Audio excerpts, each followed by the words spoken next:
Hey, Kodo.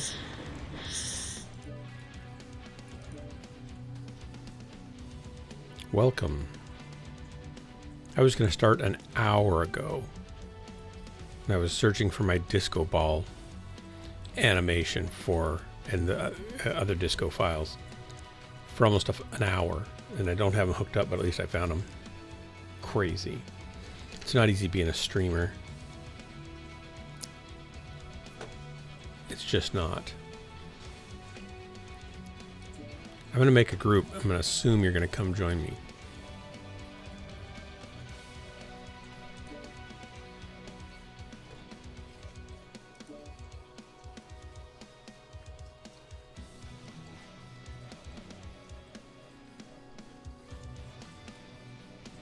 Indigo Man.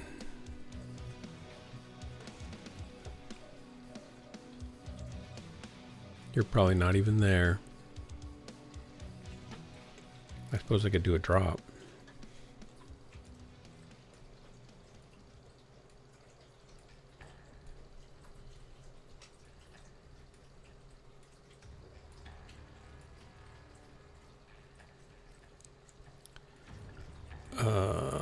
Maybe I'll just do a drop since you're not there. I don't want my enthusiasts to get bored. All 1.5 of them.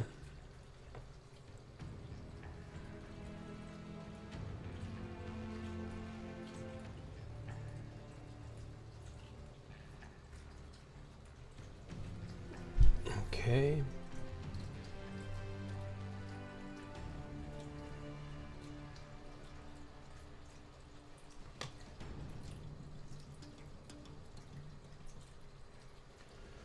So many ads. They throw ads in at the beginning and then they throw just a sidebar ad in. It's kind of discouraging. I mean, I want them to make money, but golly, holy smokes. And I don't know what this thing on the bottom is. I don't really want to sign up. Sign up for experience Marauder chat phone. Oh, it's just to sign me up to this.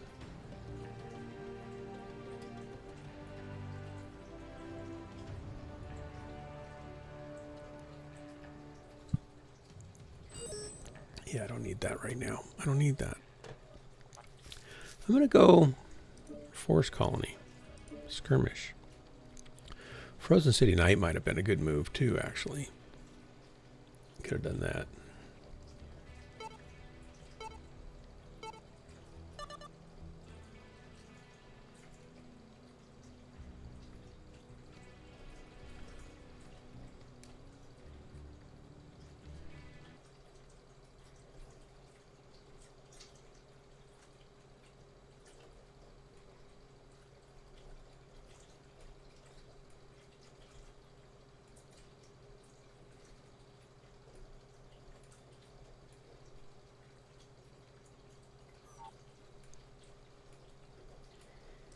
Ooh, I just had a great idea.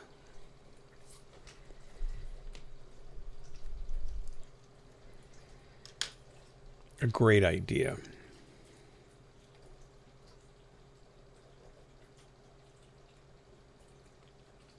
Let's see, where can I find that? So, right there. During one of the battles, their larger battle mech is not going to be available.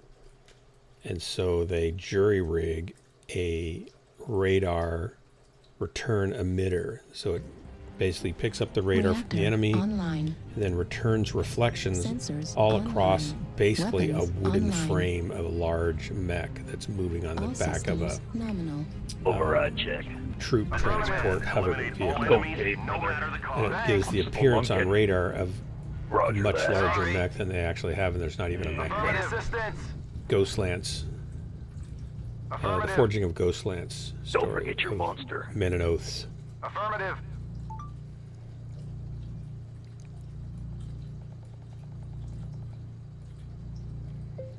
Forging of Ghostlance story idea. There we go. That's beautiful. Low tech brings fear and awe to high tech battle mech Target spotted. Target spotted. Oh, are they going through the tunnel? Really? It's a tunnel push. They'll never suspect. Target spotted. Even I don't suspect, and I'm looking at it. Negative. Need assistance. We got him wrapped up in Bravo 4. Airstrike. UAV up above Bravo 4. Target spotted. Push, push, push. Target spotted.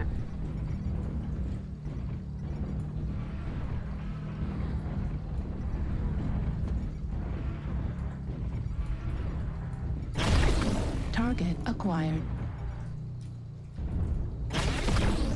Airstrike online. Legs on the Warhawk. Target destroyed.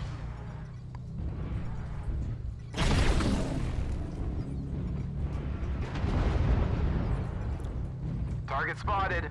Target acquired. You have a Marauder hotel Target and spotted. an Irby coming in on your right flank. Target spotted. Target spotted. Target spotted. That was my shot on his back here. We'll take him. Target spotted. Target spotted. Another Irby coming to join the party. Going hotel.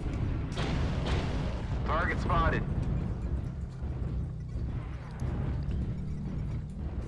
Target spotted.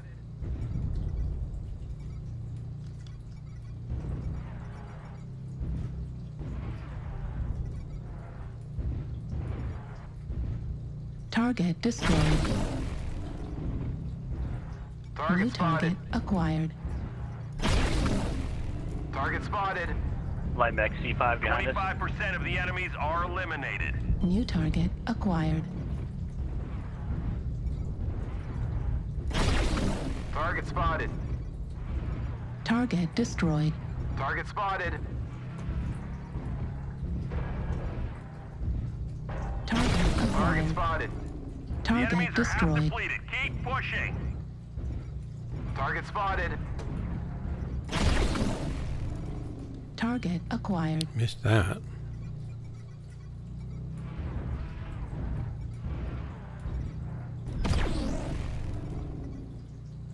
Target spotted.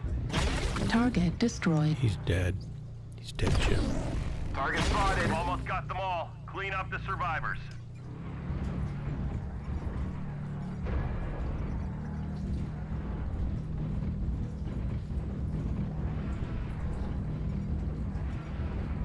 Target spotted. Fuel at 25%. Command to ground. Oh, I couldn't quite get to him in time. No more hostiles. Well, no kills. What a tunnel push. Good work, guys.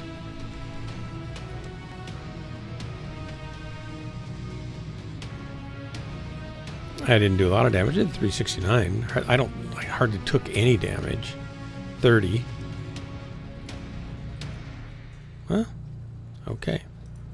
Kodo, are you back? Kodo? Kodo. Whoa, where'd your mech go to? Yeah. Kodo, boobity, whoa, where'd your mech go to? Okay, I'll do another then. I don't think is everybody in comms here? No. Nobody. Nice mouse. Shape of a foot.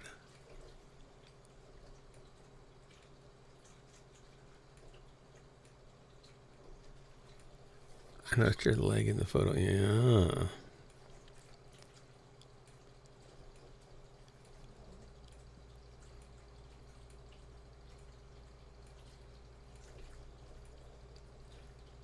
That's pretty funny.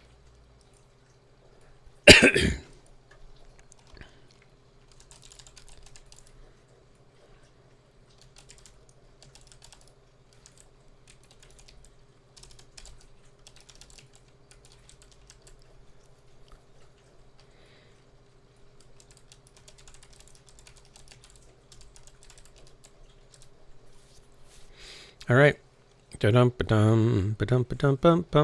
we go. Another quick play. Kodo, you came in here, but I don't see you anywhere. I don't hear you anywhere. Someone's in chat, but I don't know who it is. Can I get to that? Maybe. Let's see here. I've got 2 computers going. It's Nightbot. Kodo, you're watching. It says, oh, you're just not there. Probably be making something to eat.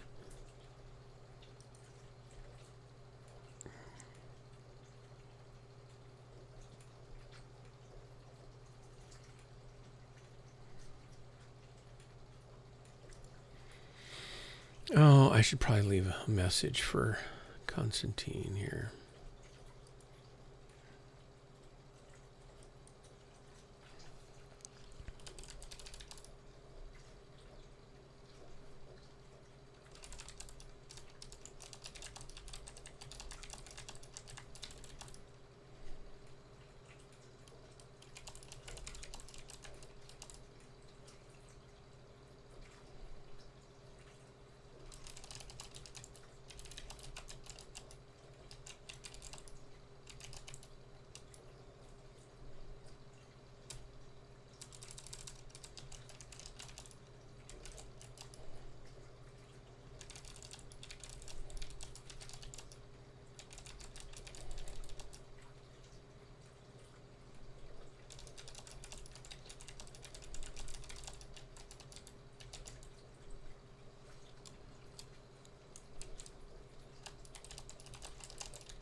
All right, there's that. And then we're going to go back to, sorry about that.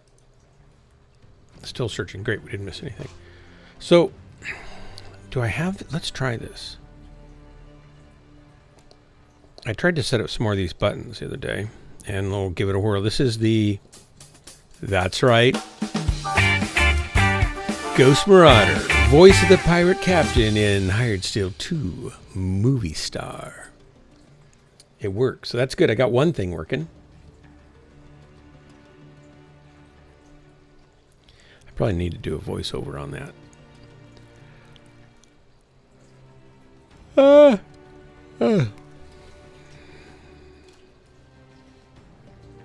think I might have the wall break too. Let's try that. Oh yeah. It's not on the right layer, is it? Maybe. Maybe. Yes. Okay, good. Something else works. So I got a few things fixed. Think I have this one. Oh yeah. And probably the other one works too. Let's go back here. I just haven't tested all these. Google search? No. Shutter glass? Shatter glass? No. Scary drops, maybe?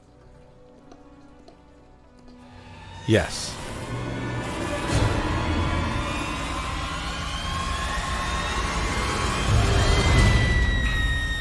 There you go, stands on fire. That one should horrify you. I know, I had these all set up, but after my system crashed, I found that Stream Deck's backup feature doesn't really back up to a new machine. So I have to reset them all up. And I'm slowly working through them. And you probably missed at the beginning, at the top of the stream, where I was going to start at 9:30 Pacific time, and I spent an hour looking for my disco ball and disco assets for when we go down underneath the HPG uplink. Big antenna, because that's where the disco party is. And I found it and I moved it, but I've got to update. Stream Deck has a bug, and so if you go update a source, you might be able to do 2 or 3 or 4, and then suddenly it just won't let you open the directory to find the new file. I must be the only person that finds bugs in software, because these bugs are common and they persist. It's like, oh my gosh. How are you doing? You don't jump scare often? Well, that was kind of scary though, wasn't it? With the screaming and the ghost lance and the scary drops. I would think that would be good. It was made for Halloween. It's kind of scary. Just pretend. It's all fake, remember? You got to suspend your disbelief and go with the flow. No. I don't watch horror movies because it's just, they're creepy, gross. And I don't mind suspenseful movies that have, like mystery or murder or things like that. And I don't jump scare too easily either. And, we kind of get programmed for what's coming, and you can tell by the music and the pacing and everything. And sometimes I actually find that I anticipate something's going to happen and then it doesn't. My favorite story of that is, we call it Sea Star Tuna, but it's Sea Patrol, and it's an Australian show about the Australian Navy on I think it's a little destroyer, small destroyer, that does coastal patrol, and it interdicts pirates and drug smuggling and stuff like that, or saves people. And so they're often stopping smaller boats that are suspicious. And so it's it's not a super high budget show, but it's actually kind of charming, kind of nice. Charming is not really the right word. It's got cute men in uniform, so Jennifer likes that. They're on a destroyer. I like that. That's cool. And it's just kind of fun. Anyway, sometimes they kind of miss the boat, so to speak, on a setup. So they're interdicting a vessel that they are suspicious it might, have smugglers on it or pirates or something. And so they get in the rib, which is like a Zodiac, inflatable skiff, with like 6 guys, and they zip over there, and the music's mounting and getting more and more suspenseful and building. And it's coming up to a climax where they're coming right up to the boat, where they're going to have to, board the boat, or maybe be shot at, or engage in, face-to-face, close-quartered, machine guns and stuff. And the music just gets to the peak as they are just a few feet away from touching the boat. And then that something's going to happen. And just as it gets to the place musically and scene cutting wise, the flow, the music stops for the big thing, the big reveal of what's going to happen. And they do a close-up of one of the guys on the boarding party's hats falls in the water. They do a close-up of it in the water. It's like, seriously? You wasted people's emotional, build up for a wet hat. We both started laughing. It's like, that is so lame. They totally, and maybe they thought it was, I don't know why they thought it would be good to even do. It just made the whole thing fall apart. It was really funny. And other times it's just not like they did that all the time. There was other scenes where they, did build to something and something happened, like you would expect the music to accentuate and add to. This was just like, well, I've got this build sequence of music here, and we've got these shots, and somebody did probably fall, lose their hat in the water, and the cameraman happened to be maybe having the camera under his arm pointing down at the water and forgot to turn it off. So he's got that footage on the cutting room floor. He thinks, I know what I can do, and the editor puts it together. Okay. Fail. Still a fail.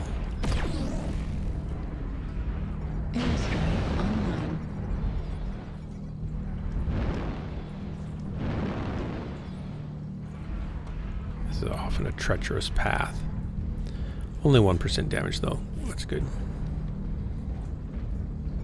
Yeah, it's like being hypnotized. Yeah. I'm a musician and have written musicals and music for drama. And so I'm kind of attuned to what they're doing from that aspect of it, kind of aware. So I pay attention more than a lot of people do. A lot of people just enjoy it, right? And I do that too, but looks like a hard left push. Something that will ruin a show for Jennifer and I both, a movie, for example, if it's a low-budget movie, is just if the music bed is horrible. It's like so distracting. And good music really does accentuate a great film Target spotted. and make it even better. I'm over here all by my lonesome, I guess. Well, me and the Irby. Airstrike. Gosh, it's kind of lonely over here at Fox. I guess I'll come join you guys. We're a quarter of the way there. Two Keep it Irving up. holding down D5. We could use some help here.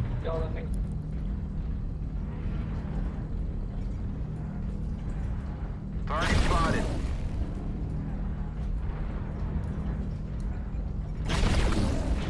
Target spotted.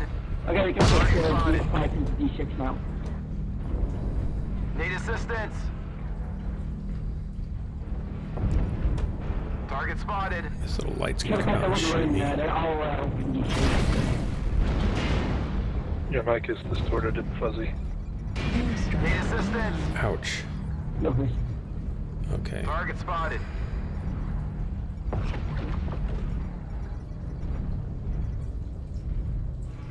Here comes the assault mech.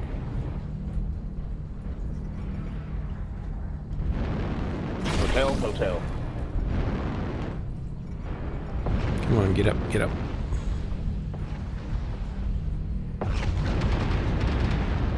Enemy Navy.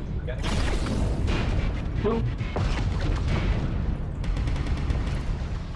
Race to the hack for the Navy. Don't ask me why.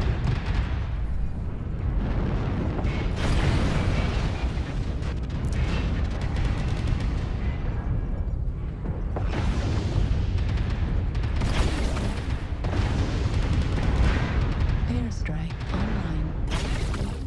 Sorry about friendly.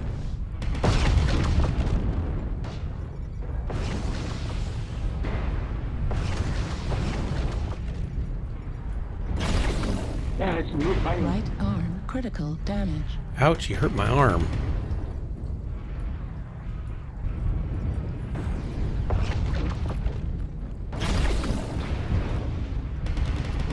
Yeah, you'd better run, buddy. Target spotted. Uh-oh. Target spotted. You have to compose your guys. Don't lose ground. I know I don't want to drop down there accidentally. okay. That's probably pretty sure. Enemies from the team. Uh-oh.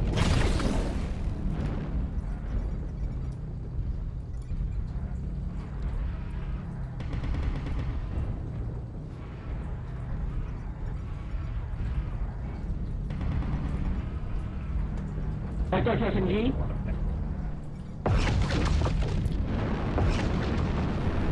Need assistance. What did I say? I didn't want to drop down here accidentally? Oh yeah, that's what I said. I knew I said something like that. Gosh, they're beating us. I need to get in here and kill some mechs.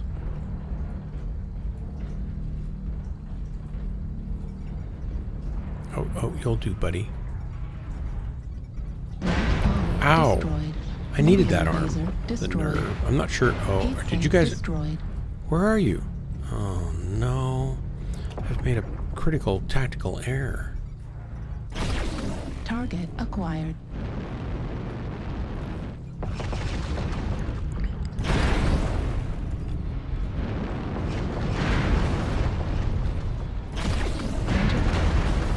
Well, he killed me. King Crabness, yeah.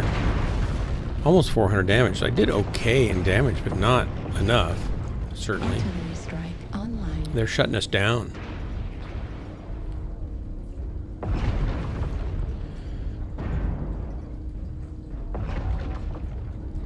Well, they didn't ever do it again. That was the only time. So it just didn't fit in with their style or anything. It just felt very out of place for Right torso destroyed. the overall Right arm style and destroyed. production quality of the show. And it wasn't super high quality, but it was good enough, right? You could enjoy it. Seldom was it distracting, and that was just like a what? How lame. Artillery strike. Right torso critical damage. Right torso destroyed. Left leg critical damage. That's it. Pack it up. The hostiles have taken control of the target. Ouch. Hey, thanks for the drop, guys.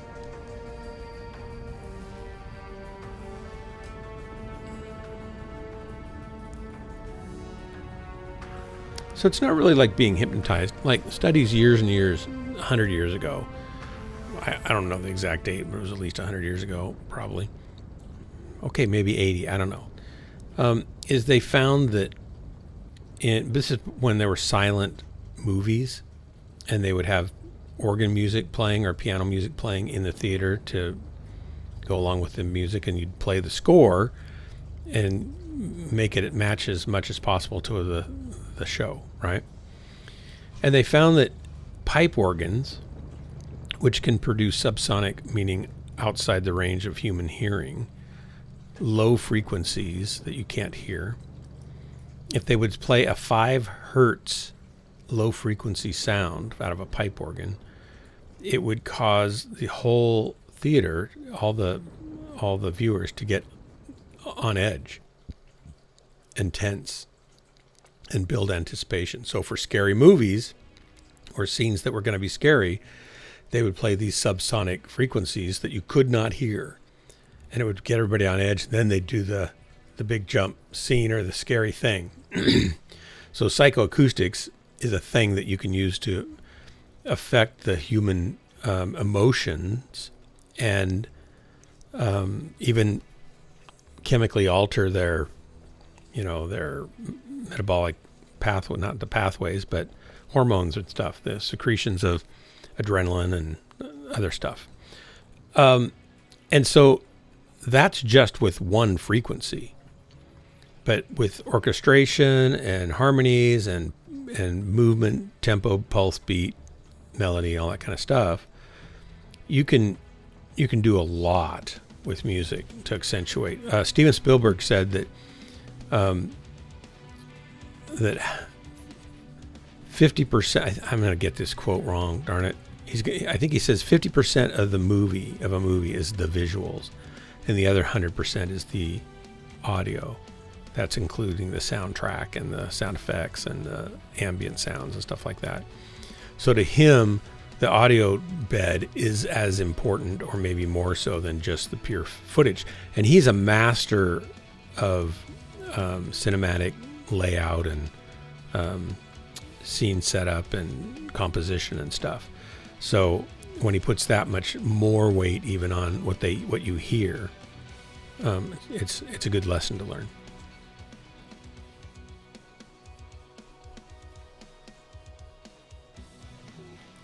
Brown noise is a very scary music trick. I don't know about brown noise, actually. I mean, I know what brown noise is, but it's not used in theaters for sound beds that I'm aware of for raising tension. It's generally more soothing of a sound anyway.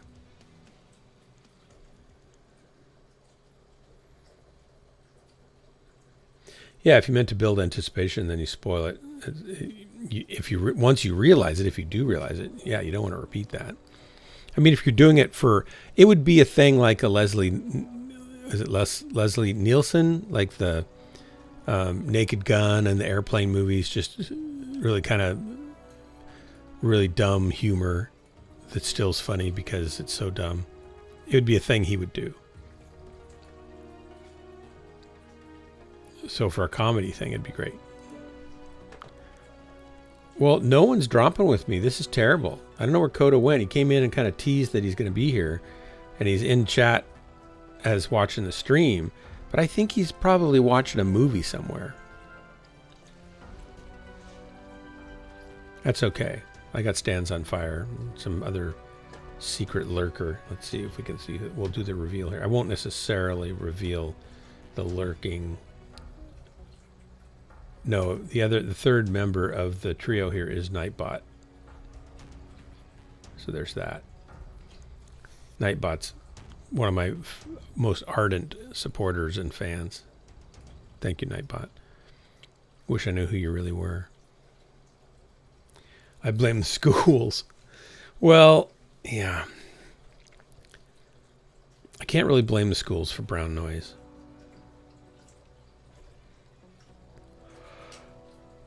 Oh, I know a lot of teachers, and most of them are really good and work hard and do their best to reach as many kids in as many ways as are needed to reach them.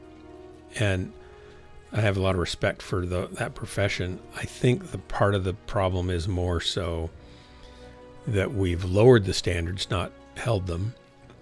We've focused on testing output, but not mastery and knowledge that's actually retained and usable. And we expect teachers to somehow make up for messed up families, poor parenting, poor discipline, poor motivation, all sorts of things that parents have direct and primary influence on. And we just expect teachers to somehow overcome massive obstacles in kids' lives that they're coming to school with. And there's just not, there's one in 10,000 teachers that can overcome that, and 1 in 1,000 that can kind of overcome it, but 1 in 100 does the best they can. The rest of them are struggling to figure out how to make it work. And I know they try, they spend time, but it's hard. I mean, I know teachers that every day have students come into their office in the prep time they have in tears because their dad left, or there's drinking problems at home, or there's just on and on. They have anxiety from this, that, or the other thing that is uncopable for them. And then there's a line out the door. And there's counselors they can go to, but they trust this teacher and some of the other teachers, and they go there, and maybe the counselor too. But it's just their life's a mess, and it's a big noticeable chunk of kids. And then there's a lot more that have manageable but still problems that affect their thought time and their grades and their getting stuff done and stuff. Why would you want all schools to be closed?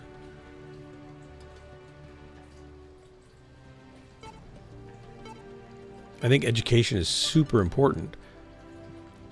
So what do you mean by that?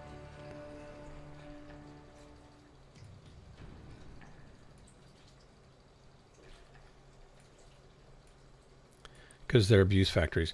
Well, the schools that I have been directly involved with here in my town, that is not the case. Yes, sometimes they're pushing things that I don't think they should be pushing in schools, but by and large, that's not happening. It's rare. It's a rare teacher. And by and large, I would be proud to associate with almost any of those people. There was one that I was chaperoning on a trip, and I had to call the principal and say, I think you need to come get involved in this, because the teacher, who was I won't go into any detail. It doesn't really matter now because they've passed away, but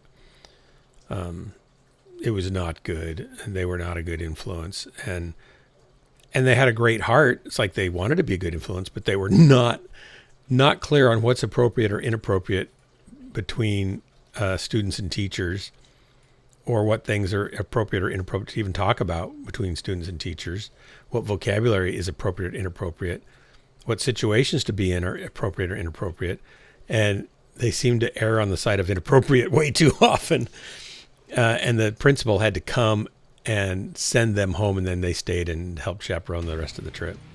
It was sad. Online. And I really cared about this person. They had great intentions, and they had a great rapport generally with the kids, All systems most of normal. them. But it was not good. And it was not good, not for the reasons you would necessarily think. It wasn't good. It wasn't right. So anyway, they were the exception to the otherwise exceptional staff of 10 or so teachers that I interacted with at school that were exceptional. And the same is true of the school that I'm chaperoning for a trip coming up here in a couple months. And the same is true of the schools that I've worked with the students of and some of the teachers with for the last 40 years as a youth pastor and stuff. There's a lot of great people in education. They are overwhelmed, and they really do lay down their lives and a chunk of their personal lives to help kids. Online.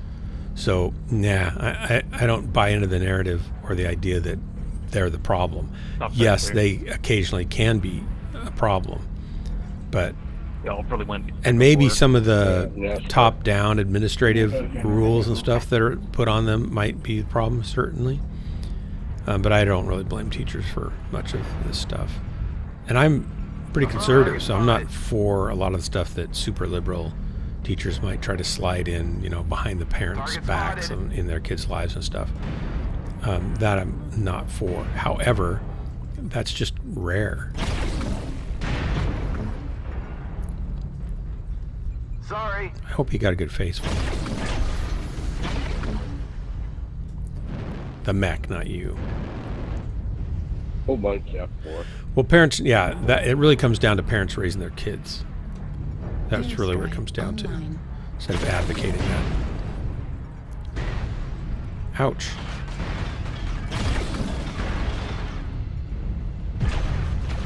I don't think I want to be the tip of this spear. Base is being captured. Airstrike Let's go for base. online. Surprised that guy's not up there, huh? Come along, buddy.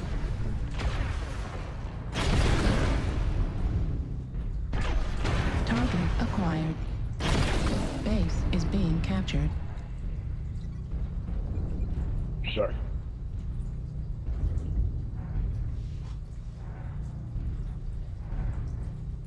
Enemy base is being captured. Airstrike online.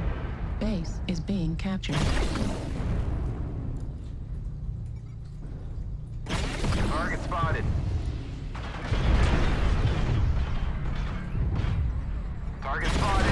Heat level critical. Am I up here alone? Seriously? Sure hope not. Enemy base is being captured. Target spotted. Target New spotted. target acquired. Little Viper buddy. Need assistance.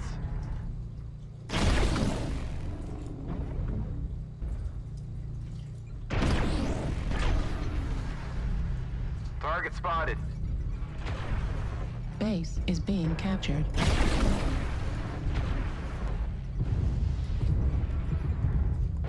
I suspect I'm going to get overrun here. No? Not yet. Go figure. Don't usually go to this spot. I don't think that peeked over that.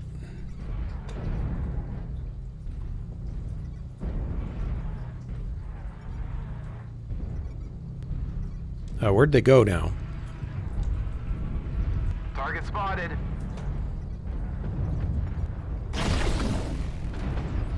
King Crab on top. Need help, help, help.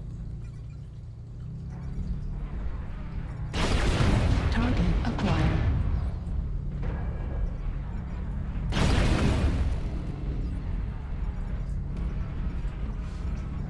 Come on, get down. Yes. Right torso critical. I need help with the King Crab, please. Never mind. Oh, it was Halt for Jesus. He killed me. 501 damage. Did okay.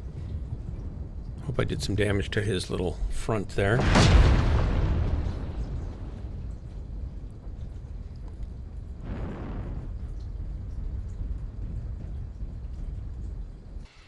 Override engaged. AI is going to be strongly, and is already shown to be strongly influenced by political bent. Heat level critical. And so it will be for education also. So I don't really, don't put a lot of hope in AI as being a substitute for Override shutdown. wise people, Target destroyed. Right arm critical damage. sadly.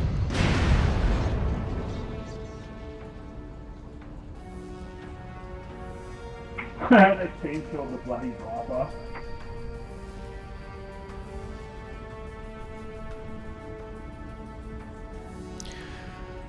Besides, I mean, AI, I'm sure it's going to be super useful for a lot of things in education too. But one of the things that happens in education, in really good education, is mentoring, even if it's a distant mentoring through a great teacher. And you can have one teacher in a kid's life that takes that role without even knowing it often, that changes that kid's life for the better for the rest of their life. AI is not as likely to do that. I don't think. There's something about the human connection that is really powerful. As someone who's invested 35, 40 years of my life in teenagers and college kids, so 4 decades basically of that.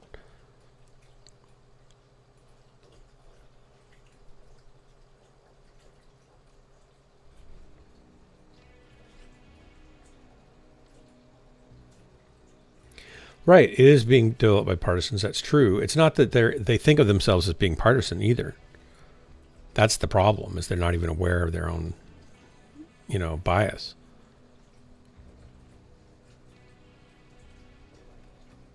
You think AI also agrees with me? That's good. Good one. AI will probably solve the problem by eliminating all students. We'll just get rid of them all.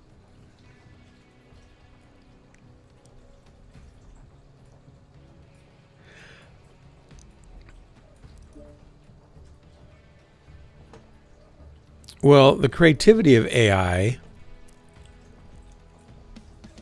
like, I know how to add creativity to AI, and I'm not going to share it here.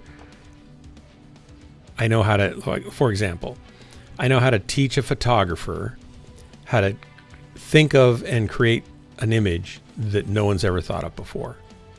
I can teach that unique style of how they can develop photos that no one's ever thought of before. I don't know that it might stumble or figure that out on its own, but it obviously doesn't now. It takes stuff from other things completely and modifies them to, one degree or another, or merges some things together to get there. And for photo editing or music creation, lyric writing, AI lyrics are pretty lame. They have moments of, oh yeah, that's a good, oh, they broke it. Oh, that's a good, oh no, they just didn't finish that out right. So they're copying things that they see other lyricists use, but they copy it, pull it out of context and take something else that's out of that context, and they jam them together and say, look, I've made this lyric for you, and here it is. And it's like, it's this disjointedness. The writing could be like that too. It's a synthesis machine, yeah. But it's gotten so much better in the last 5 years. It's pretty stunning. And melody writing also has improved dramatically in the last couple of years. How am I doing for time here? I can go a little more. Yeah, I'm fascinated by AI. And I find myself be fairly creative.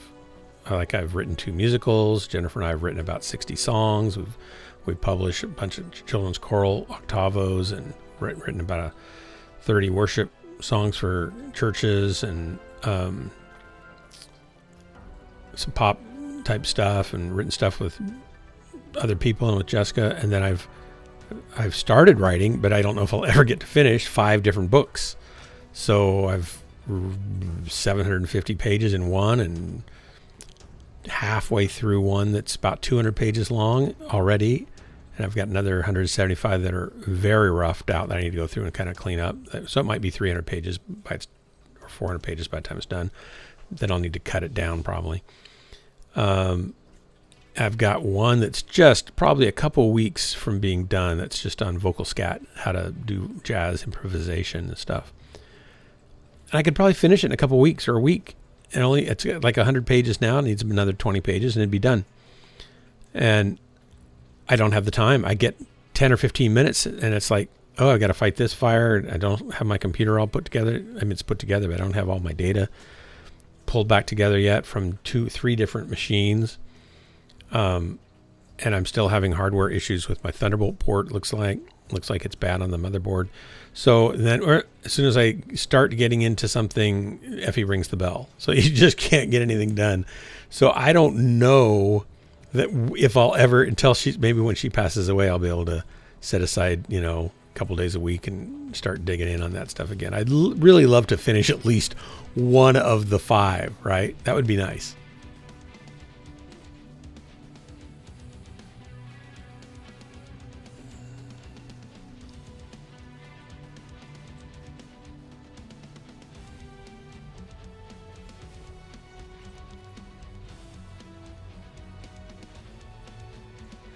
I wonder if it's just doing positive reinforcement for it to engage, keep you engaged with it on the complimenting.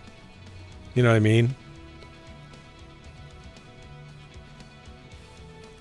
Not that, like, I've had short conversations with ChatGTP about different topics that I know something about, and it's definitely missing lots of things and coming up with conclusions that are based on other people's conclusions, not based on actual reasoning of the evidence of those conclusions or whether or not those conclusions have evidential basis.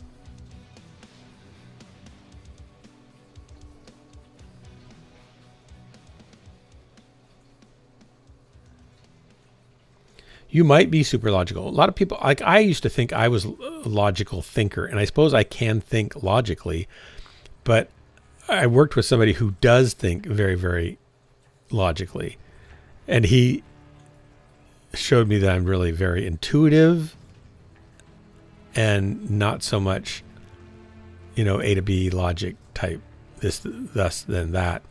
I kind of think that way, but I'm thinking about things that are clues and subjective things, and I come to the right conclusion based on what I am able to observe and intuit. And so I'm not that logical, and I'm not a strictly logical type thinker as a guy. Like I'd be less, you would think I'll carry on a conversation. I can make a logical argument and I can back it up and I can, follow people's logical arguments. But in just day-to-day life and interacting with people, my go-to isn't, well, what's the logical thing here? My go-to is, I sense what's going on and I'm just going to go right there. And that's probably a different kind of, it's an inference based on experience and observations. And it's not illogical. It's just not based on just strict logic. Yeah, I found lots of flaws in its logic.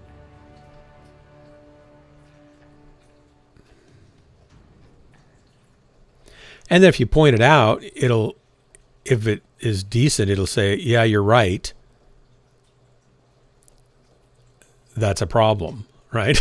Like, yeah, why didn't you mention that problem in your answer in the first place? Or why didn't you say, we don't really know because of these problems. And so it's parroting back the consensus view of things based on people's opinions. It doesn't really, now I think Grok is designed to try to actually focus on finding actual truth. I don't know how well it's going to do that, but that would be more ideal. I want to know if something is actually true, not if it's actually popular. I was talking to my wife about this. I don't really enjoy talking about politics, partly because in most situations, we'll just say the majority, I don't know, maybe it's 55% or 65% or 75% of the time, you can get either side's view, and if you hear just their view, you go, oh yeah, that sounds right. Then you hear the other side go, oh yeah, that's right. And then you think, wait, they're saying opposite things. They're interpreting the situation differently. Why? Then you go look at what the facts are, and it's like, oh, they're paying attention to these facts and basing everything on that, and these people are paying attention to those facts and they're basing everything on that. And in that small view, they're both correct. But where does truth land in the middle of that, right? That's tough. And sometimes it's obvious and sometimes it's not. But instead, in politics, we generally tend to demonize the other side and say, well, they're just lying or they're idiots. And the other side says, well, they're corrupt and they're manipulative and they're just choosing what they want to say. And when in reality, maybe that's true, but maybe not. I tend to try to give people the benefit of the doubt. I think most people, I'm going to say in politics, maybe that's more questionable. But most people want to do good for humanity. In politics, they want to do good maybe for humanity while getting super rich along the way. Probably that's a higher priority sometimes. But they don't normally just set out to lie and deceive on either side. So I was telling my wife, she said, why do you take the other side when we talk about something? I said, because I grew up in a household where we sat around the table and we talked about anything and we would switch sides mid-argument and defend the other side that we were just, hitting on. And then somebody across the table would pick up our argument and keep defending it while we were trying to tear it down. We're used to looking at things from more than one position. And to me, if you can't strong man or steel man the other side and really understand what they're trying to say and why, then you're not really in a position to make a good judgment of whether or not they're actually right or not, or if maybe there's truth somewhere in between. And so to me, I want to know as much as I can, but I don't have time to go down those rabbit holes. So I tend to just avoid worrying about it at this point in my life because I can't. Maybe someday I can again, but I can't right now. It's all I can do to get enough sleep to not fall off my feet while I'm taking care of Effie. Got 3.5 hours the night before last. And then she slept all day after not sleeping at night. Online. And then today she slept 3.5, 4 hours. I just don't like coming up here. It's never been. At first it was a good thing, and I just don't feel like it's been a good thing since then. Usually there's somebody to poke at right here. Target spotted.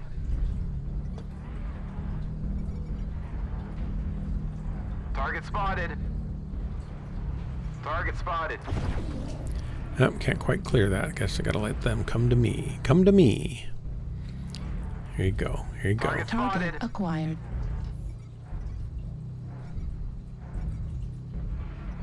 Target spotted. Did they clear the deck here? Kinda. Wow, looks like they cleared the deck up here. Target spotted.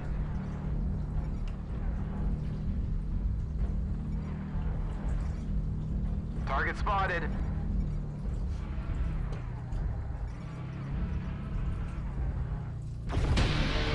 New target acquired. That was a lucky shot. They're all on Delta 3, Echo 3. Affirmative.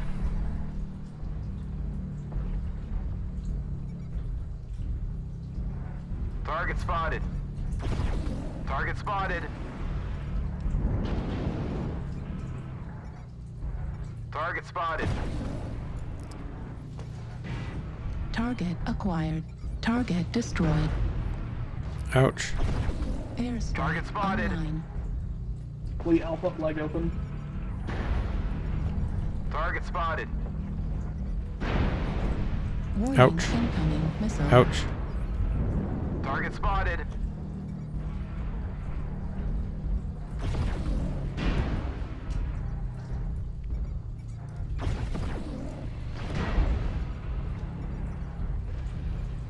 Target Target spotted. acquired.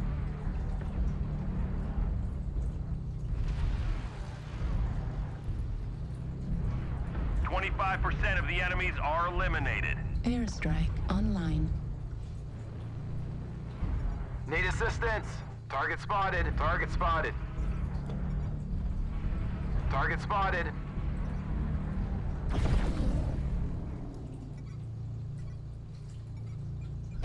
Target spotted. Target acquired. Airstrike online. Don't know where I want to be exactly. I don't have a line on these guys. I guess I could come down and shoot them. Maybe I'll jump over here and shoot them. Fuel at 25%. Target destroyed. Keep pushing. Like that. We're experiencing some losses. Don't get sloppy out there. Fuel at 25%. Fuel at 0%. Don't fall. Somebody else I can shoot? You'll do. Kind of precarious up here, don't you think? Yes, I do. Target acquired.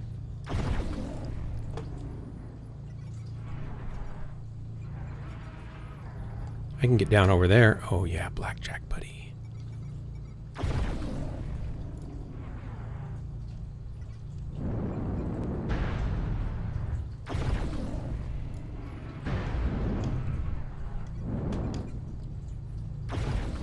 Heat level critical. Thanks. Affirmative. We've almost got them all. Clean up Airstrike the survivors. online. Target Fuel spotted. at 25%. Not gonna Fuel make it. at 0%. Made it. Almost. Hurt those leggies. Is he right here? Oh, this guy's here. Target acquired. Target We lost destroyed. half our force. We can't lose Fuel any more at targets spotted. 25%. Gosh, we got most everybody. Target spotted. So he's right here. Get him. No, I'm not gonna get him. I want to get him. Command to Darn ground it. forces. Just about cleared. It could have got him. Good job, soldiers. Oh well. Oh well.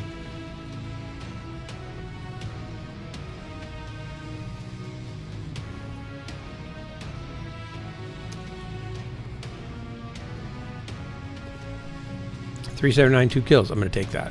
Happy with that.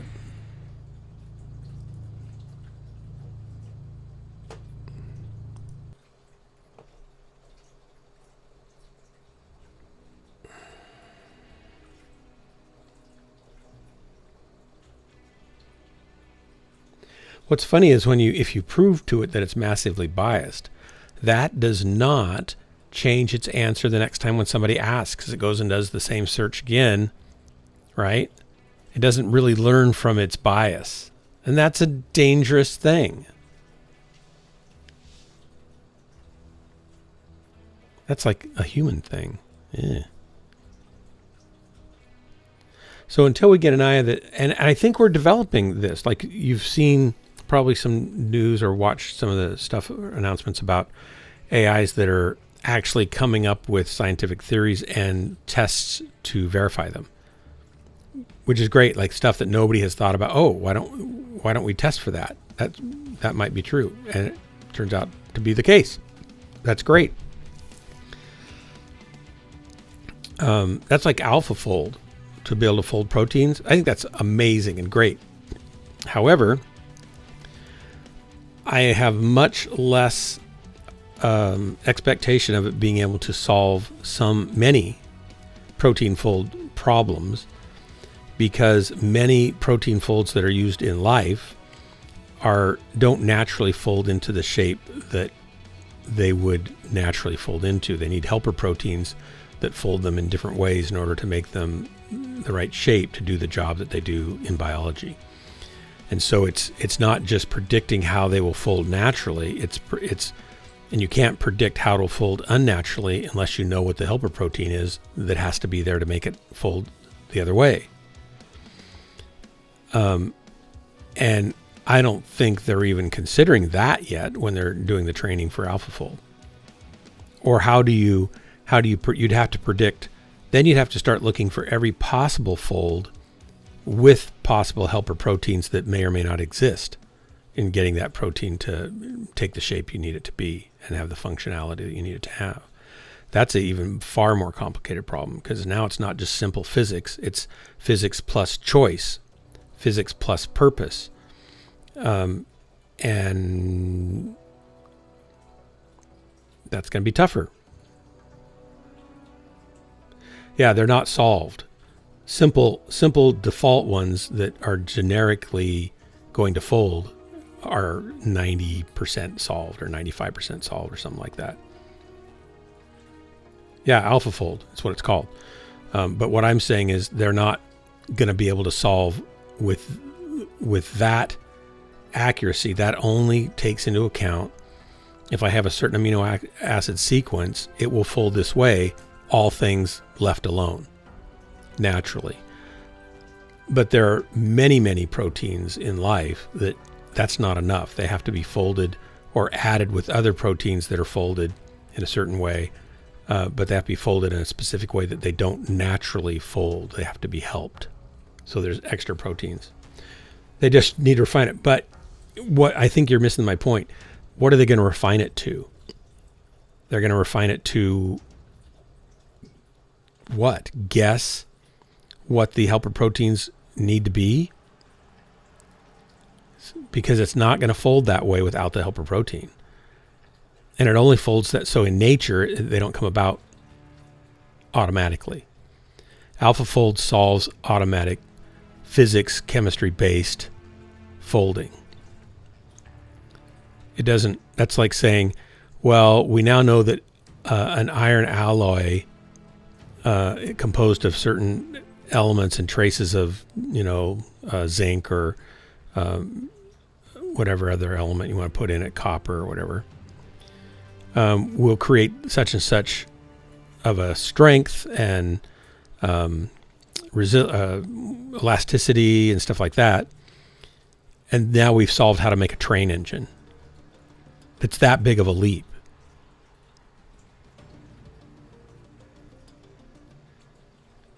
But it's not most of them. I think most of the proteins in life that matter the most anyway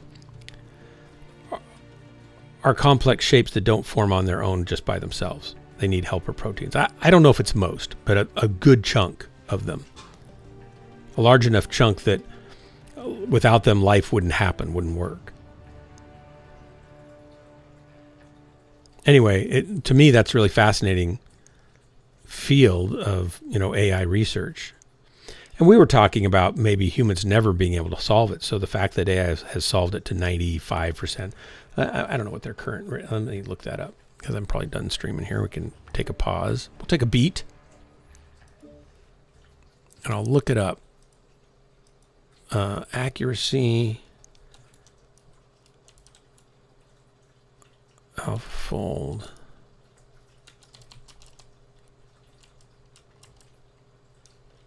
So they're at achieving scores above 90%. So is that 3?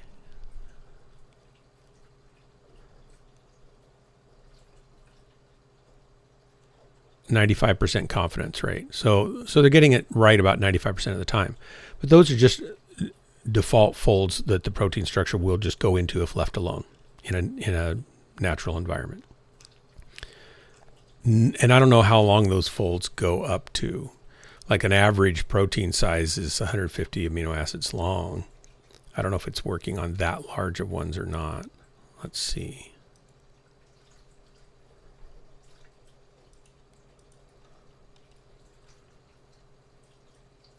High accuracy prediction, containing nearly all molecule types. AlphaFold 3 is 50% more accurate than the best traditional methods.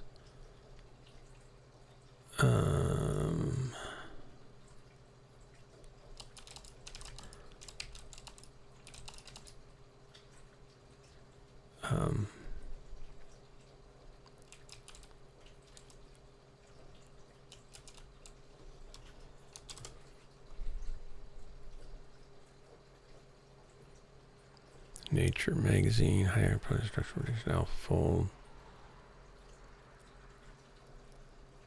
It's not telling me. I don't see anybody listing how long of structures they're working on.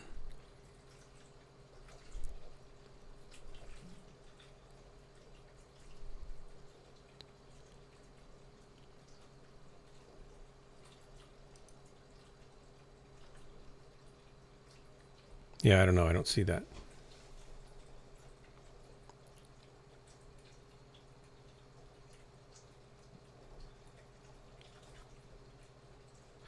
Yeah, in many cases, Stands on Fire, it does have to be perfect.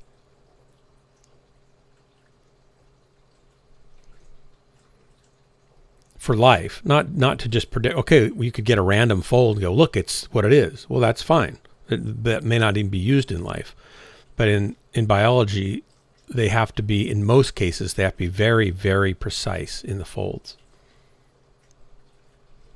or they don't function correctly. Then you have what are called diseases and birth defects and things like that.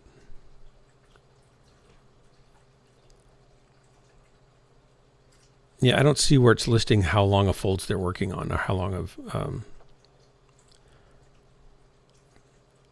chains they're working on.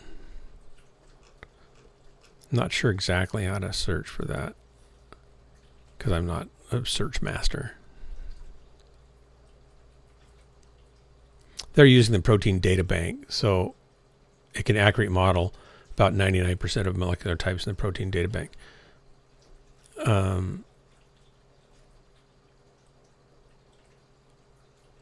Protein-protein interactions, other molecules like DNA and RNA can accurately model the new diffusion-based architecture allows more accurate 3D models.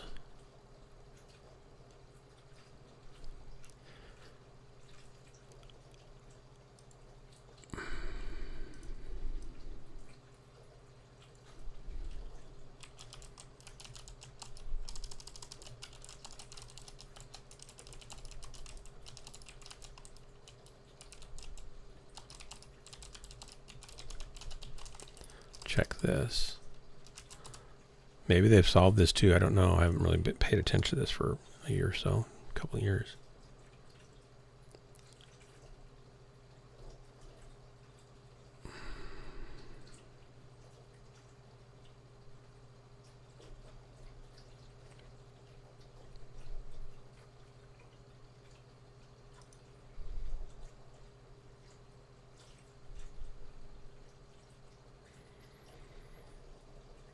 Yeah, I don't know. I'd have to do a deep dive. I don't have time for this. I need to go to sleep probably. So I don't know. What is? I thought they needed to know the shape to know the physical shape. The shape is the physical shape. I thought they need to know the shape to know the physical shape. Yeah, they need to know the shape, and that is the shape. It's the sequence that folds into a shape, right? So you can put a sequence in and say, how is this going to fold? What kind of protein will this shape look like when it's done folding? And it folds by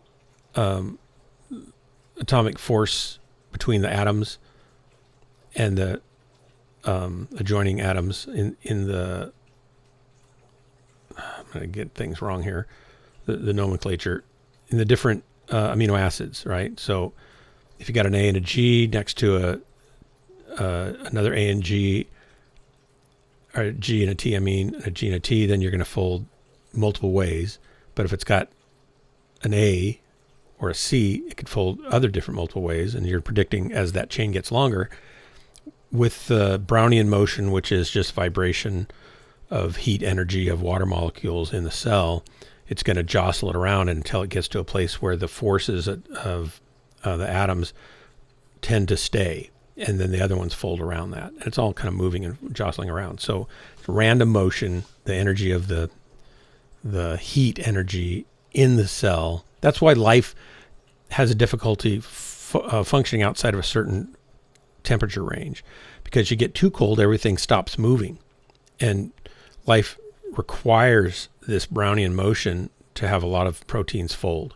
If it gets too hot, then it basically melts apart, and melt's not the right word, but it just unwinds, folds the proteins, and they just start falling apart. It melts them, basically.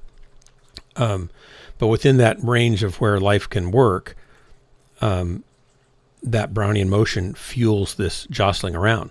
Well, that will create a bunch of proteins, and many of those are useful if they're the right proteins. It's just not a random protein. It's not a random sequence of DNA or RNA that gets turned into a protein. It's a specific sequence that makes a specific shape, and that specific shape will, say, attach to another molecule in order to do a specific thing or trigger something or turn something on or turn something off. If the shape's wrong, it won't attach correctly and it won't trigger that cascade of events or single event. But many proteins require another protein machine to attach to it, hold it, and then fold it differently than it would normally go with its own, under its own jostling. And maybe have to have either another protein attached to it and then something else folded to add to it. Or you might have hundreds or thousands of proteins that are put together in order to create the final working little machine. How do you predict what that little machine that has 1,000 proteins in it? How do you predict that? You can't. You don't know what it's trying to build. You don't know what all the options are, uncountable almost, hundreds of trillions of options. When you've got protein folds that are, or protein sequences that are not sequences, the nucleotide sequences are 150, 300, 500, 1,000 sequences long. And then they have helpers that put them in the right shape. You don't predict that off of just the basic chemical interaction or atomic interaction, because there's too many ways for it to go wrong. It has to be helped to go right. And you can't predict that without knowing what that help is. And why would AlphaFold know what that is? It can learn from other proteins that do those functions and take those into account. So maybe they can do that. And then they can predict, well, this is going to fold into that because we know there are these helper proteins that process it further. Okay, yeah, that's fine. But it hasn't predicted that. You've told it that. And then it allows it to then predict a sequence that it knows, oh, these shapes will get shepherded over to be used with these helper proteins, and then it'll make the shape. And so we can predict that. It's not really predicted that at all. It's following rules at that point to predict what the final structure will be based on what we've told it. Predicting it would mean, here's a big long sequence. We don't know anything about those helper proteins. And so it's going to turn into spaghetti. That would be the prediction. And there's no reason for it to think otherwise other than what we've trained it on, what life already has happening in it. So it's a huge leap for it to say, oh, well, here's a big long sequence of 1,000 amino acids. And we know it's going to turn into a flagellum, shaft or something. Well, that's a simple part, so maybe it could figure that one out. But then if it's not simple, then what do you do? It's not going to necessarily know, and it's a big leap for it to get there. I just think that's a much more complicated problem. I would hate to limit that it could never figure that out. And as it learns from the helper proteins what they do, that's going to be a library of functions it can test against, right, to then make a prediction. Absolutely.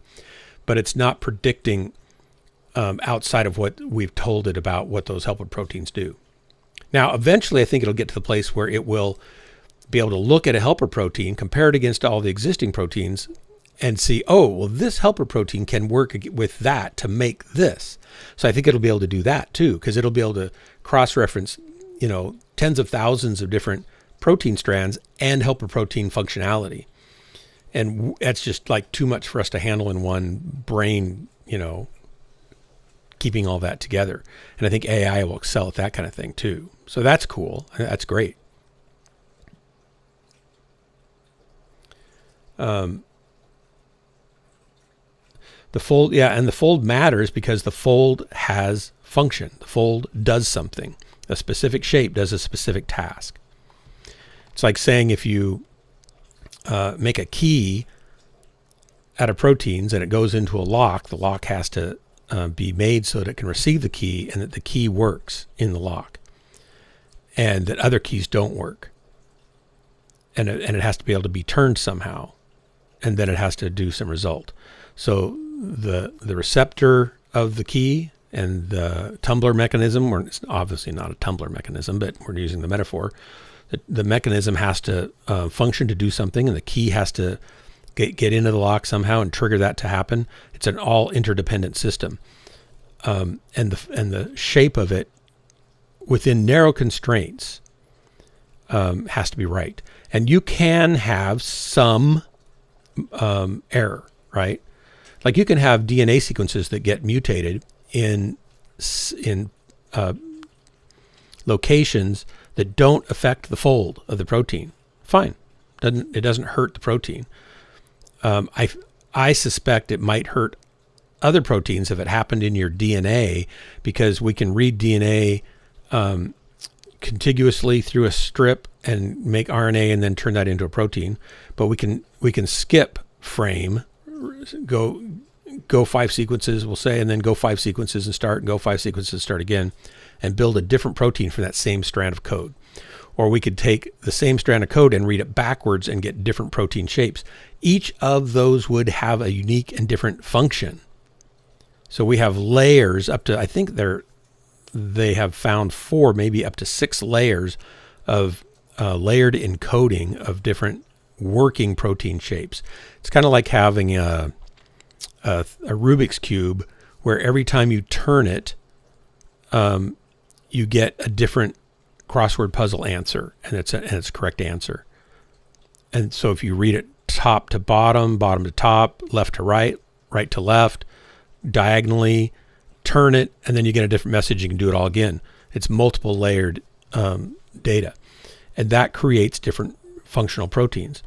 And there are, we'll say, non-active folding amino acids. So it's like this is a spacer so that the fold happens 2 or 3 amino acids later. You might have 3 spacers that don't fold in that particular sequence. And then you get to the one that does, and then when it folds and then touches to where it needs to get to the other one. If you do a mutation to the ones that don't, they're just placeholders or spacers, as long as it's a mutation that doesn't change them into something that will fold there, because that would break it, but it's just a neutral mutation, which a large portion of mutations are neutral. They don't really do anything. Then you haven't hurt that protein shape. But if you get a deleterious or harmful mutation, which is what the rest of them mostly are, then it's going to screw up the fold, which will break the function. And research, I believe, has shown that a functional protein fold can sustain 1 or 2 mutations, usually before it loses its function. That's it. Unless it's in one of those neutral spots, if there are neutral spots in that particular protein, right? Because there aren't in every protein. So it's fascinating, and I certainly think that AI is going to help us learn way more than we did and be able to do way more than we imagined. Absolutely. I think AI is going to unlock all sorts of knowledge in that way. And I was talking, Jennifer and I had been saving some money we wanted to put into some stocks, and we were talking to our stockbroker, and I was talking to him saying, I'd really like to invest in some biotech companies. And I wasn't specific. So he was thinking biotech like health, drugs, drug designs and stuff like that. And when I was talking to him and he was going through some of the options that I should consider, I said, I guess I didn't really say clearly, I'm looking for biotech in the sense of genetic engineering, because I think that AI is going to help us cure cancer, cure blindness, regrow teeth, which they're already doing now in testing, where you're just regrowing new teeth for people, fixing permanent back injury, spinal cord injuries and stuff like that, growing new livers. We're already growing hearts by doping scaffolding doping stem cells we've created from the patient, from their skin, and putting it in a heart lattice with some heart tissues as clues, and then those cells grow to become a heart around that scaffold. The scaffold they can then dissolve out, and then the tissue finishes forming, and you've got a heart, and you can then transplant that into a pig or a monkey. I don't know if they've done human transplants with that. So we'll be growing organs, and we'll be curing diseases with genetic editing of our genes. Not really dissimilar from the mRNA virus for vaccine, for COVID. So I want to invest in that line because I think AI shows so much potential for us. We understand a lot about how DNA works and stuff like that, but it's the tip of the iceberg. There's so much we still have to learn and need to know. And AI, I think, will help us be able to actually read DNA and translate it into English so we can understand it, or whatever language you want to study it in. and understand this is a do while loop. This is and we kind of know what some of those are anyway. This is a if then loop branch of logic, and this is the plan for a fingernail and how we can change that if we want the fingernails to be thicker or thinner or tougher or wider or whatever. So the dictation of shape of our organs and our limbs and length of them and things like that, because all those things are coded in not just to the DNA we're finding, they're coded into the tags, the epigenetic tags that run on the outside of the double helix that control the expression of different parts of the DNA over different parts of your lifetime as you go from fetus to baby to infant to toddler to teen to adult. And then there's also other code that affects the expression of that DNA that is affected by the actual cell zygote. The cell, its own structure inside the cell. There's more information coded in there, and there's more information coded on the sugar carbohydrate outer layer of the cell, the outside of the cell that is attached to the lipid bilayer. So, and we'll probably find some other things. So there's at least 3 tiers of data in a living cell that affect how the DNA is expressed and when. And I think AlphaFold will help us integrate those so we understand them better. Right now, it's not that long ago that we just discovered these other 2 layers, right? So it's going to be amazing. The next 10, 20 years is going to be amazing. And a lot of that is because of what AI is going to be able to unlock for us. So I want stock in some of those companies. So he said, oh, okay. Then he said, but this company I'm talking about, they will buy those companies. They're that big, and that's what they kind of do. I said, oh, okay. How much modifications can a human take from another? That's a great question. So let me back up, though.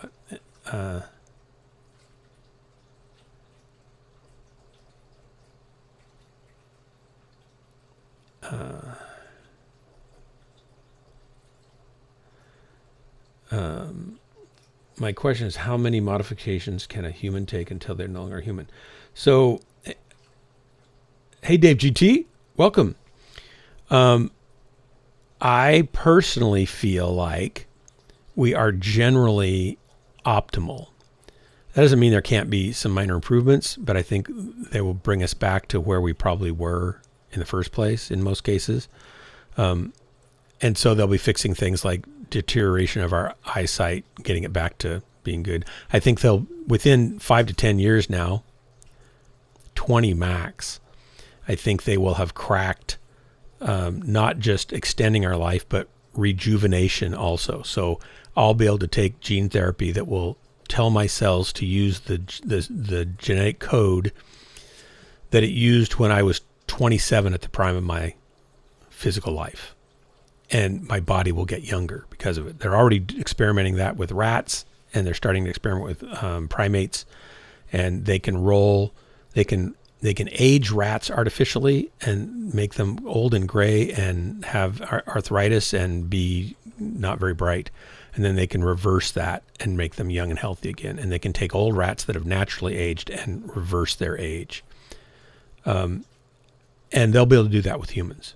So I want stock in that company too. I don't know if any of it's companized yet, or if it's just different research, projects that they're working on. But it's fascinating, and part of that is because, and I think the answer is, so far they're dealing with. I don't remember the details on this. Okay, so remember, I'm a MechWarrior. I just pretend to be someone who knows something on my stream. They're dealing with different triggers to turn on certain functions that have gone dormant or aren't being working correctly anymore.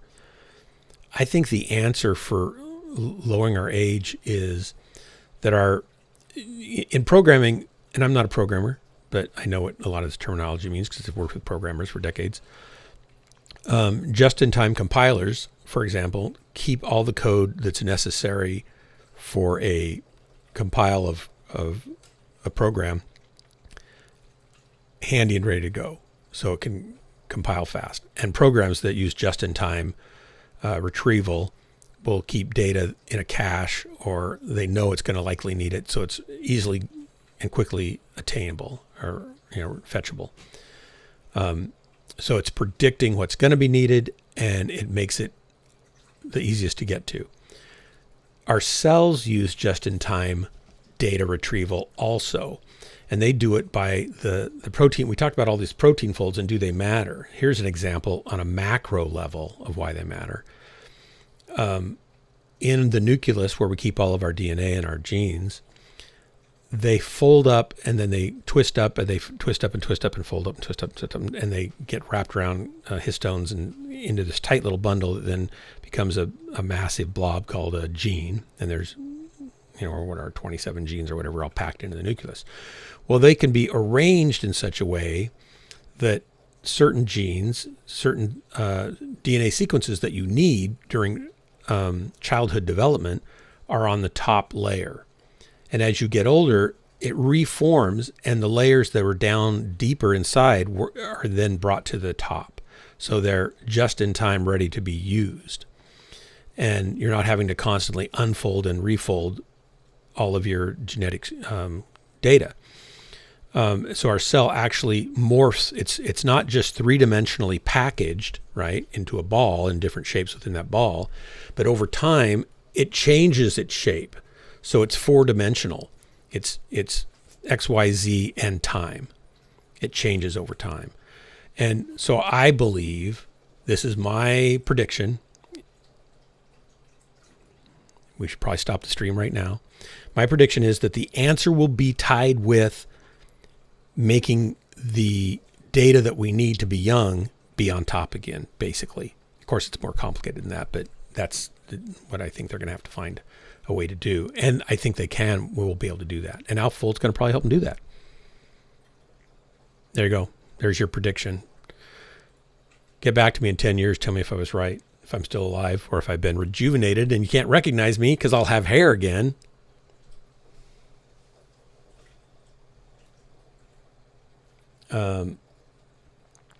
But what I was going to say, Dave GT, is, what makes you not human anymore. So, for example, there's is it the swordfish? I'd have to check if it's the fastest swimming fish. Let me go look.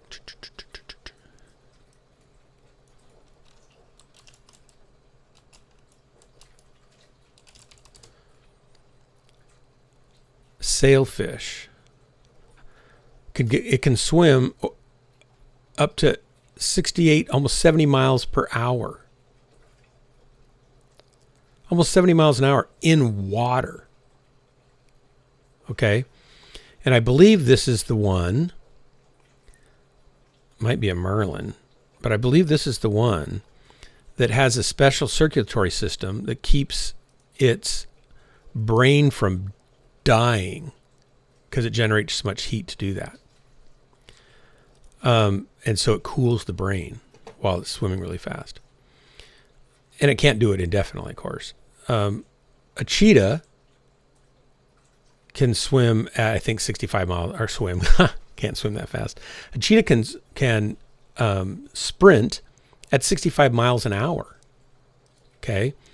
That's stinking fast for a kitty cat. It's a big kitty cat. But if it does it for more than about a minute or a minute and a half, it will die from overheat. It'll just overheat itself and die. Metabolically, it'll melt itself down. Of course, it would stop and pass out before that, hopefully, and not die. But it can't go faster than that for very long. It can't go that fast for very long. So there's an optimal range that it's designed to sprint to catch prey. And if it can't catch it within that time frame, it has to stop and rest and cool down. And I believe that if you've ever built anything, you'll quickly learn that there's trade-offs for everything. You can't have everything be everything. And you can't make something do all things, or it can't be super light and as strong as something that's super strong and heavy. right? You can make your airframe out of aluminum or titanium, and it's going to be light, but it's not going to be cheap. You can make it out of stainless steel, and it's going to be stronger, but higher. It's going to have higher temperature when it's super cold, like Starship. They could have done titanium, but it'd be super expensive. They could have done carbon fiber, but it would have been super, super, super expensive. And during re-entry, they would have had to figure out a way to cool the carbon fiber, which has plastic in it, epoxy, so it didn't melt, right? So there's a trade-off. And I think with human, not just humans, but all animal, it could be a tuna. I don't think it's a tuna, Dave, but maybe it is. You can fact check me on that. I'm not claiming to know which fish it is. I just know one of the fish is that way. You have to make a compromise, and I think all of life within its niche and its design parameters is pretty optimally tuned as an optimal trade-off for that life form. I think humans are unique in that we aren't as strong as chimpanzees or orangutans. Like is it a chimp? I think a chimp can curl 600 pounds in its arm. 600 pounds. That's great when you're hanging from trees and swinging and dropping long distances and want to be able to stop yourself from ripping off the arm of your arm that you're grabbing the limb with. And they don't have vocalization of speech, although someone has put some of the speech genes of humans. They've figured out which ones are at least related, not maybe complete, probably not related to speech, and they've put those sequences into chimpanzees, I think. Nope, sorry, no, it was an animal, and it made the animal vocalize differently. It wasn't speaking words or anything, but it was vocalizing differently, which is interesting.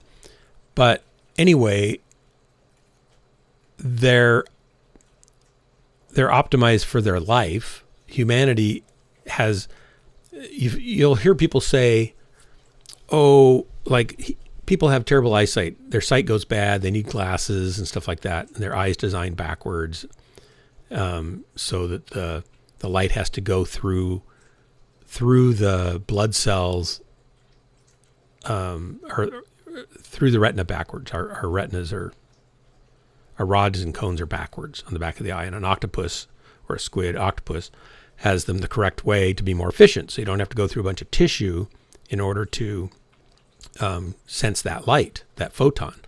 So their obviously eyes are not designed. They're just a fluke of nature, and it was a bad fluke, and oh well, we're stuck with it. We're cursed with it. Well, if you actually go look and see what an octopus sees, and they've got giant eyes to see in the inky black of depths of the sea,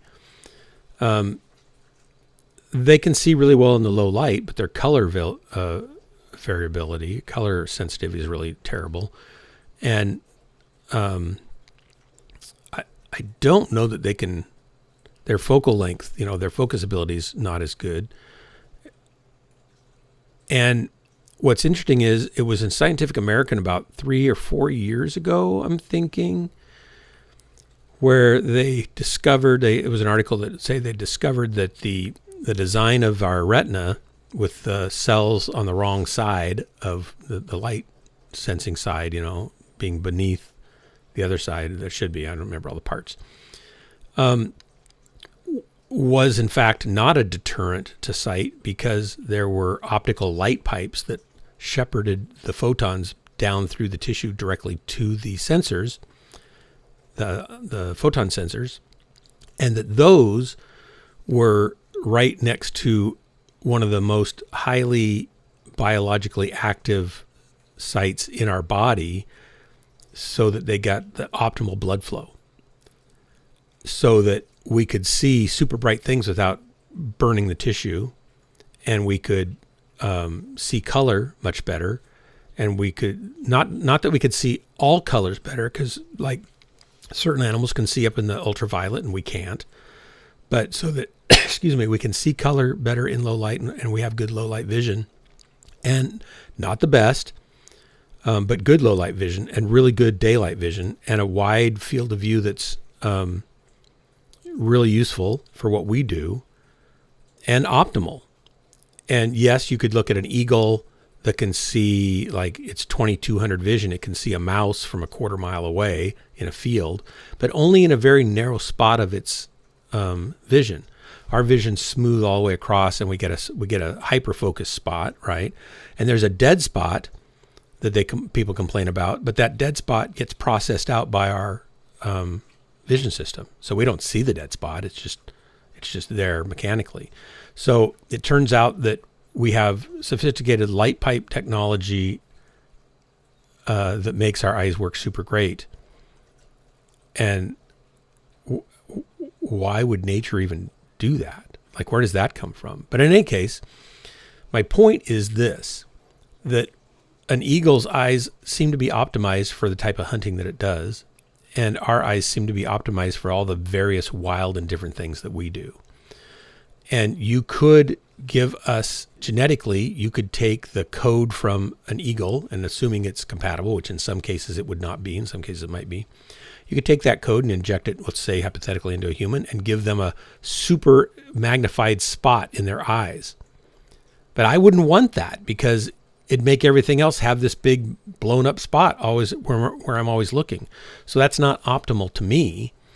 Maybe if you were a sharpshooter, it would be, or you dove out of planes and wanted to land on a rabbit, it might be. But it's not optimal. And so I think that you can push the body and make it stronger. You can make it faster. Genetically, you can do that. But it's going to consume far more fuel, and it'll have far less endurance. So there's a trade-off. There's a compromise. You can make it have far more endurance, but not if you bulk it up too much. So they're always going to have to trade things off. That's basic engineering. And I don't think that if God is responsible for making us and making life, the laws of physics and nature and chemistry that are in play in the universe, that if he made, they allow for life, and you can optimize within those laws, but he doesn't make life that works outside of those laws. So he has restricted himself, if that's the case, to work within them and optimize different life for different things that are priorities for them. And as far as we can tell, there's countless cases of high optimization in most species. And you can't change them too much before you start breaking down that optimization and hurting the species, right? So you can take a human and you could make it a little faster, but if you go really faster, it's going to make it wear out really fast, just like a cheetah. You could make it super strong, but it probably won't have great endurance either. You could make it probably super smart, but you might end up with other side effects that you didn't expect or want. I think that engineering in life, and I see people talk about, I've watched people talk about, oh, we can make the body better. And I'm like, you don't even understand how it works yet. When you start making it better, we'll start finding out. My prediction, I'll make another prediction. My prediction will be that we'll make something else worse. Not in every case. I think there's room to tweak things, but I think like you can see genetically that our bodies as a species, we have declined. And so you could fix some of that stuff, but I don't think they'll be able to fix it until they know enough about what it should have been in the first place. And there's enough damage to our global, human species DNA, that's going to be tough. AI might be able to help with that too. So that's cool. I'm not against fixing things. I don't think we can improve a whole lot, or if we do, there's going to be a trade-off. There's a movie with Claude Van Damme, Universal Soldier, I think it was. And it was kind of the same thing, where they made these super warriors, but they had to inject them with this stuff that kept them from killing themselves from their body overheating and stuff, right? And they had to cool off occasionally in like beds of ice. I think that that's just a fundamental, limit that you can only push so far. So I think we'll probably, like Tesla, I don't know, is Tesla doing the Neuralink? Is that a Tesla company or is that a separate company? embedding computer interfaces into our heads. That's going to be great. But do I want one? Do I want somebody to be able to hack? They already can hack my computer. Do I want them hacking what's in my head? It's going to be a hard sell for me, I think. Yeah. Got to go. Stands on fire. Good night. Tuna. Okay, I'm done rambling. I should have gone to bed already. You got me talking, and now look what you've done. I apologize. At least a little bit. Dave GT, good to see you. Stands on fire. Thanks for hanging out. I think Kodo was kind of here, but not. And next time, maybe you'll see more of you. Till next time, this has been Ghostlands, your favorite place to waste the most important moments of your life. Did the stream's still going, right?